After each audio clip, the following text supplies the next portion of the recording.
Hi, I'm John Braun. I'm the state senator for the 20th Legislative District.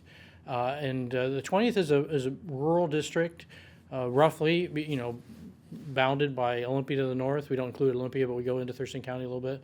And then Vancouver to the south, so we now have all of Ridgefield.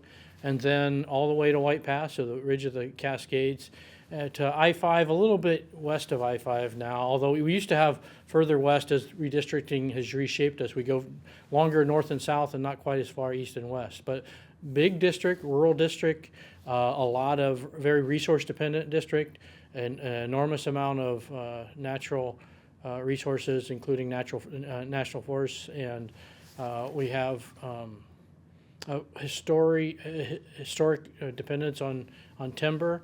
Some agriculture, not as much as the east side, for instance, and but certainly an agricultural basis. Growing manufacturing base, which I think is good for our community, and very much, you look at the population really centered on I-5, with the biggest cities being Centralia in the north and Ridgefield in the south. Historically, I've worked as a budget writer, and I'm very focused on the budget this year, given the challenges we have, making sure that we do that. We address the budget ideally in a sustainable way that doesn't involve new taxes. But more broadly on policy, both me and our caucus are focused on public safety. We've made some progress with the ability for our law enforcement to pursue. We have more work to do there. Our violent crime rate is still way too high. We need to rebuild our law enforcement community, and there's some things we can do to help that.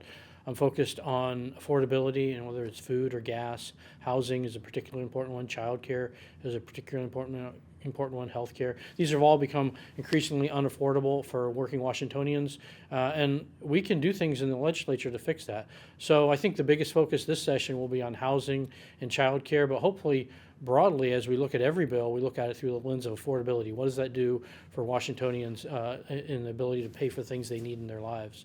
And then finally, K-12 public education. We have sadly fallen a long ways from where we were just 10 years ago. Our students aren't getting the education that they need and they deserve to succeed later in life, and there's things we can do to make that better. Some of it is, there's funding is involved, but a lot of it's policy, and I'm particularly working this year on chronic absenteeism.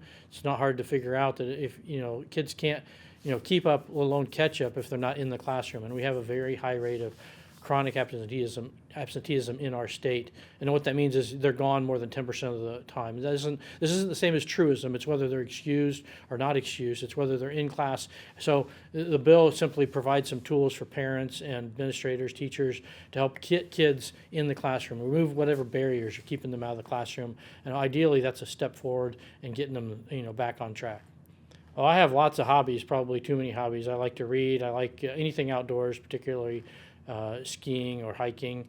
Probably the most surprising one might be is I have a small herd of about 60 cows I take care of on the weekends. So during session I have to get them all prepared for the week and make sure I have the trailers, I feed them, make sure they're all set up so they can live comfortably until the next weekend.